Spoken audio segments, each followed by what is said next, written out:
Assembly ఎన్నికలకు ముందు Congress party ఏవైతే హామీలు ఇవ్వడం జరిగిందో అభయహస్తం స్కీమ్లో భాగంగా 6 గ్యారంటీలకు ఒక రూపకల్పన చేయడం జరిగింది. కాంగ్రెస్ పార్టీ అధికారంలోకి వచ్చినటువంటి 100 రోజుల్లో ఖచ్చితంగా 6 గ్యారంటీలను అమలు చేస్తాం. ఏవైతే ప్రజలకు కావాల్సినటువంటి అంశాలు ఏవైతే ఉన్నాయో దాంట్లో పొందుపరచడం జరిగింది. ఒక పక్కన 2500 రూపాయలు ప్రతి మహిళకు కావచ్చు, గ్యాస్ సిలిండర్ కావచ్చు 500 రూపాయలకు, ఉచిత విద్యుత్ కావచ్చు, అంతేకాకుండా చాలా కార్యక్రమాలు అంటే 6 గ్యారంటీలో 13 అంశాలను కూడా పొందుపరచడం జరిగింది. దానిలో కీలకమైనటువంటి వాటిని ఒక్కొక్కటిగా నెరవేరుస్తూ ఉంది కాంగ్రెస్ పార్టీ. అంతేకాకుండా ఇప్పుడు కీలకంగా మారినటువంటి మరో గ్యారంటీకి 11వ తేదీన మరి ముఖ్యమంత్రి రేవంత్ రెడ్డి గారు ప్రారంభించబోతా ఉన్నారు. అదే ఇందిరమ్మ ఇండ్లు.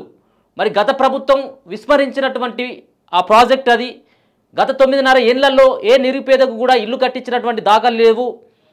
ఇప్పుడున్నటువంటి కాంగ్రెస్ పార్టీ అధికారంలోకి వచ్చిన తర్వాత ఇల్లు లేనటువంటి నిరుపేదలకి ముందుగా ప్రయారిటీ ఇచ్చి ఖచ్చితంగా ఇల్లు కట్టిస్తామన్నటువంటి ఒక భరోసాను ఇచ్చేటువంటి కార్యక్రమాన్ని ఎన్నికల ముందు ప్రజలకు ఇవ్వడం జరిగింది, వాగ్దానం కూడా చేయడం జరిగింది. దాన్ని నెరవేర్చేందుకు 11వ తేదీన ముఖ్యమంత్రి రేవంత్ రెడ్డి గారు ఖమ్మం జిల్లాకు సంబంధించినటువంటి భద్రాచలంలో రూపకల్పన చేయబోతా ఉన్నారు. అక్కడి నుంచే ఈ పథకం ప్రారంభించేటువంటి అవకాశం కనపడతా ఉంది. అసలు ఈ పథకానికి అర్హులైనటువంటి వారెవరు, ఈ పథకంలో భాగంగా అర్హులైనటువంటి వారికి ప్రభుత్వం ఏ విధంగా డబ్బులు ఇస్తుంది, ఏ లెవెల్లో ఎంత అమౌంట్ను పే చేస్తుంది అనేది కూడా మనం చూడాల్సినటువంటి అంశం. గతంలో కేసీఆర్ కూడా చెప్పడం జరిగింది. అంతకంటే ముందున్నటువంటి ప్రభుత్వాలు కాంగ్రెస్ పార్టీ హయాంలో ఇందిరమ్మ ఇండ్లను కూడా ఇవ్వడం జరిగింది. కానీ బీఆర్ఎస్ పార్టీ వచ్చిన తర్వాత అసలు ఇందిరమ్మ ఇండ్లు ఇందిరమ్మ ఇండ్లకు స్వస్తి పలికి డబుల్ బెడ్రూమ్ ఇండ్లు కట్టిస్తామని చెప్పేసి ఏదైతే ప్రగాలు పలికినటువంటి అప్పుడున్నటువంటి ముఖ్యమంత్రి కేసీఆర్ వాటన్నిటిని కూడా పాతరేయడం జరిగింది. ఇప్పుడు ఈ యొక్క పథకానికి అర్హులైనటువంటి వారిని ఎంపిక చేసేటువంటి ప్రక్రియ కూడా మరి 11వ తేదీ నుంచి కొనసాగేటువంటి అవకాశం కనబడతా ఉంది. అయితే దీనిలో ప్రభుత్వం ఏ మార్గదర్శకాలు విడుదల చేస్తూ ఉంది, దీనికి ఈ పథకానికి అర్హులు ఎవరు, ఈ ఇల్లు కట్టుకోవాలంటే ఏమి ఉండాలి, వాళ్ళ యొక్క బ్యాంక్ ఖాతాలో మరి డబ్బులు వేస్తారా లేకపోతుంటే నేరుగా ఇస్తారా, మహిళల పేరు మీద ఉంటుందా ఇల్లు, లేకపోతుంటే అక్కడ ఉన్నటువంటి ఇంట్లో ఉన్నటువంటి యజమాని పేరు మీద ఉంటుందా అనేది కూడా వాటిపైన ఒక మార్గదర్శకాలను మాత్రం ప్రభుత్వం విడుదల చేసింది. దానిలో భాగంగా కొన్ని అంశాలను వినిపించేటువంటి ప్రయత్నం చేస్తా.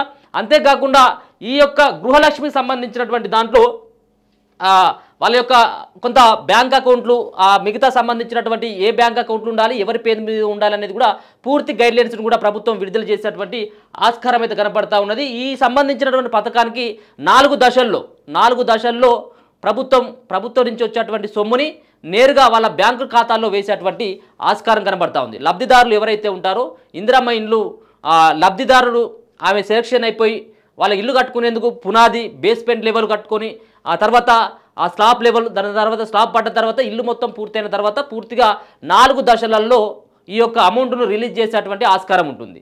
సొంత ఇంటి జాగా ఉండాలి, లేకపోతే ప్రభుత్వం మంజూరు చేసినటువంటి స్థలమైనా పర్లేదు. ఈ సంబంధించినటువంటి ఉన్నటువంటి ప్రాజెక్ట్ ఏదైతే ఉన్నదో ఇందిరమ్మ ఇండ్లకు సంబంధించిన ఈ ప్రాజెక్టులో ముఖ్యంగా కావాల్సింది ఒక పక్కన సొంత ఇంటి జాగా కావాలి, మరొక పక్కన ఆధార్ కార్డు, రేషన్ కార్డు ఖచ్చితంగా ఉండాలన్నటువంటి నిబంధన మాత్రం తప్పకుండా ఉన్నది. సరే, దీంట్లో కొన్ని ప్రభుత్వం గతంలో కూడా చెప్పడం జరిగింది, రేషన్ కార్డుతోటి ఏ పథకాలు కూడా ముడిపెట్టమని చెప్పడం జరిగింది. కానీ మరి ఈ పథకానికైతే రేషన్ కార్డు మస్ట్ అన్నటువంటి ఒక గైడ్లైన్స్ని కూడా విడుదల చేయడం జరిగింది. దీని పట్ల కొంత జనాల్లో కొంత అసంతృప్తి వ్యక్తం చేస్తూ ఉన్నారు ప్రజలంతా. ఎందుకంటే రేషన్ కార్డులు దరిదాపుగా 9.5-10 ఏళ్లలో కేసీఆర్ ఒక్కటి కూడా ఇచ్చినటువంటి దాఖలు లేవు. అసలు నిజమైనటువంటి నిరుపేదలకు కూడా రేషన్ కార్డు లేనటువంటి పరిస్థితి. కాబట్టి మాకు ఒక పక్కన రేషన్ కార్డు లేదు, మరో పక్కన సొంత ఇల్లు కూడా లేదు. మరి మేము అర్హులం కాదా? అసలైనటువంటి అర్హులం మేమే. గత సర్కారు చేసినటువంటి నిర్వాహకం మళ్ళీ ఈ ప్రభుత్వం చేయకూడదని చెప్పేసి అయితే విన్నవించుకుంటా ఉన్నారు. మరి దీనిపైన మరి రేవంత్ రెడ్డి సర్కార్ ఏ విధమైనటువంటి నిర్ణయం తీసుకుంటుంది?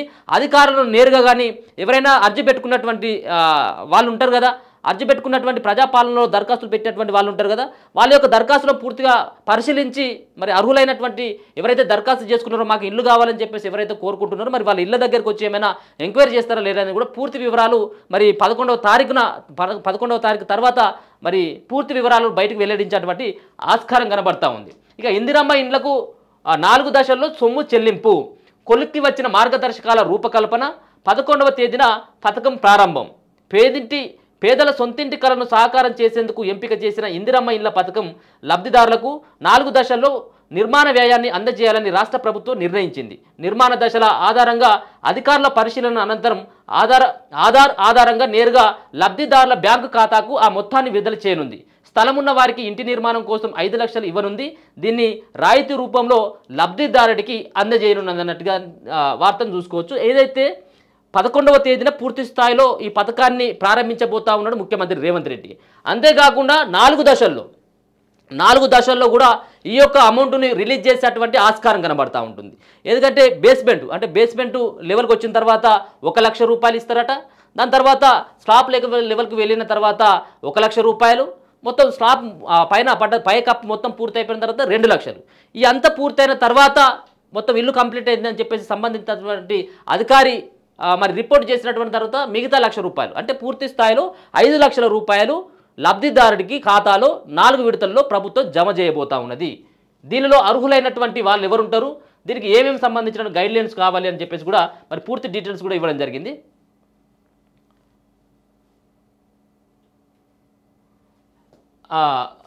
సొంత స్థలం లేని వారికి స్థలంతో పాటు ఇంటి నిర్మాణానికి అంతే మొత్తాన్ని కేటాయించనుంది.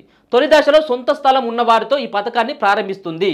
ఎన్నికల సమయంలో కాంగ్రెస్ పార్టీ అభయహస్తం పేరిట ఇచ్చిన 6 గ్యారెంటీల్లో భాగంగా ఇందిరమ్మ ఇళ్ల పథకానికి ఈ నెల 11వ తేదీన భద్రాచలంలో రేవంత్ రెడ్డి ప్రారంభించనున్న విషయం తెలిసిందే. దీనికి సంబంధించిన మార్గదర్శకాల రూపకల్పన కొలిక్కి రావడంతో ఉత్తర్వులు జారీ చేసేందుకు అధికారులు కసరత్తులు చేస్తున్నారు. ప్రజాపాలన సందర్భంగా వచ్చిన దరఖాస్తుల నుంచి లబ్ధిదారులను ఎంపిక చేయాలని ప్రభుత్వం నిర్ణయించింది.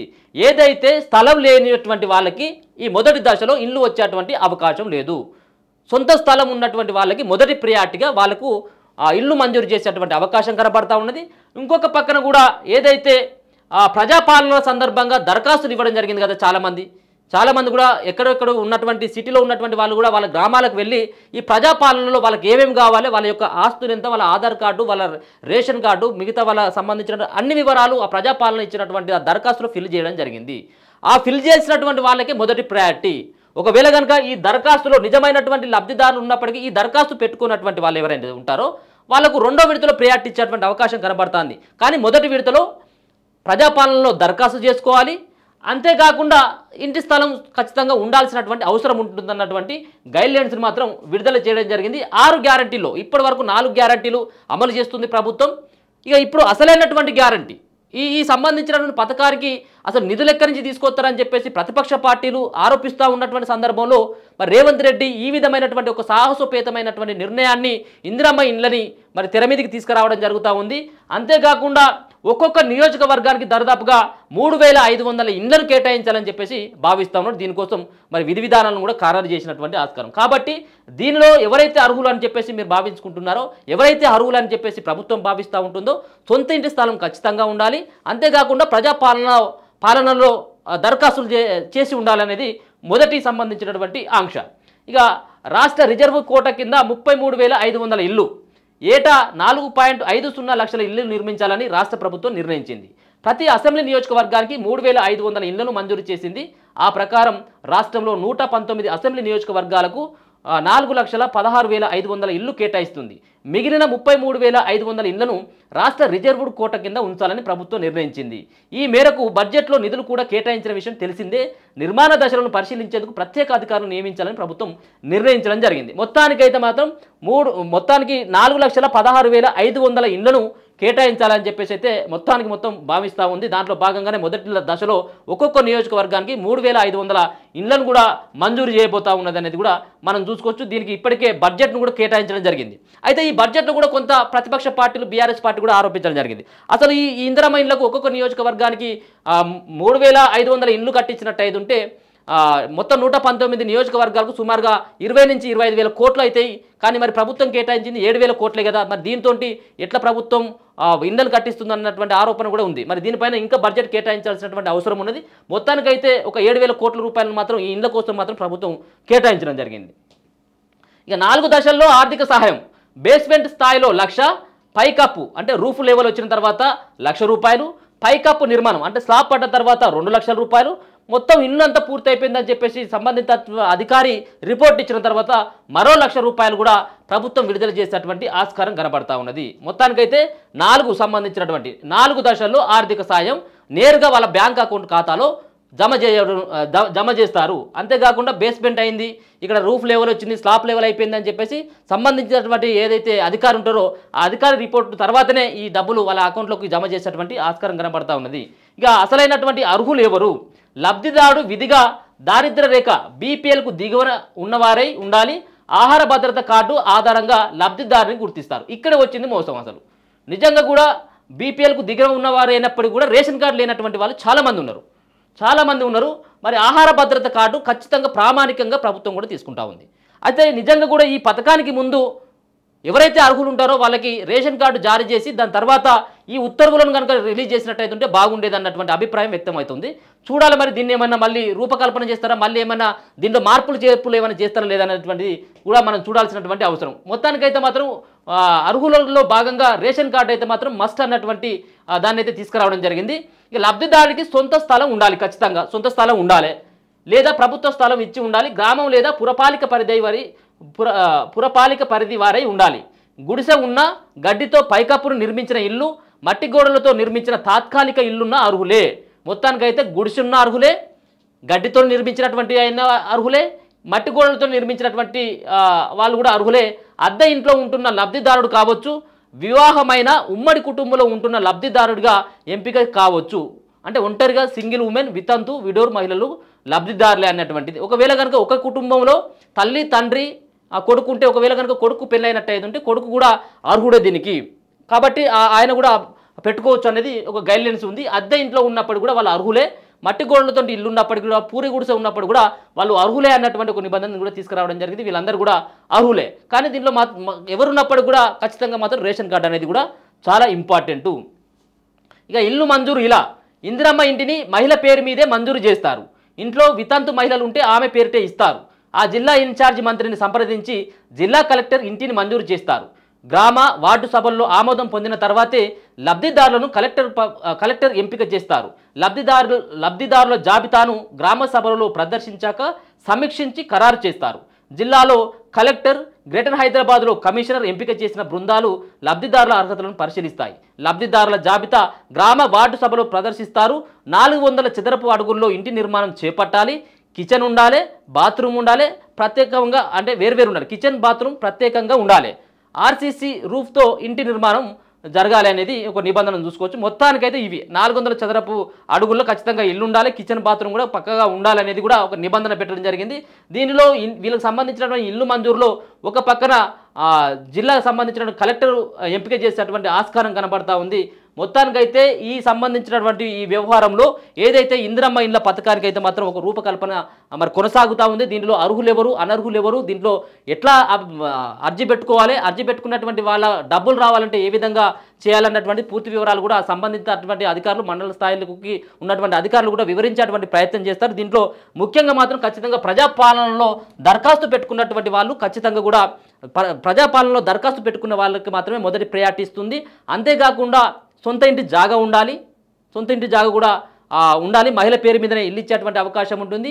ఈ యొక్క శాంక్షన్ అయిన ఒకవేళ కనుక ఇల్లు శాంక్షన్ అయిన తర్వాత డబ్బులు మాత్రం 4 దశల్లో ఎవరైతే లబ్ధిదారు ఉంటారో నేరుగా వాళ్ళ ఖాతాల్లో పడేటువంటి అవకాశం అయితే కనబడతా ఉంది. రేవంత్ రెడ్డి గారు ముఖ్యమంత్రి అయిన తర్వాత 90 అంటే దాదాపుగా 100 రోజుల దగ్గరికి వస్తుంది. 95 రోజుల తర్వాత ఈ యొక్క 11వ తేదీన మరి ఈ యొక్క రూపకల్పన చేస్తూ ఉన్నాడు. కాబట్టి ఇందిరమ్మ ఇళ్లకు సంబంధించింది ఒక కీలకమైనటువంటి పథకం కావచ్చు. అంటే ఇప్పటికే ఆర్టీసీ బస్సులో ఉచిత ప్రయాణం కూడా అది విజయవంతంగా కొనసాగుతూ ఉంది.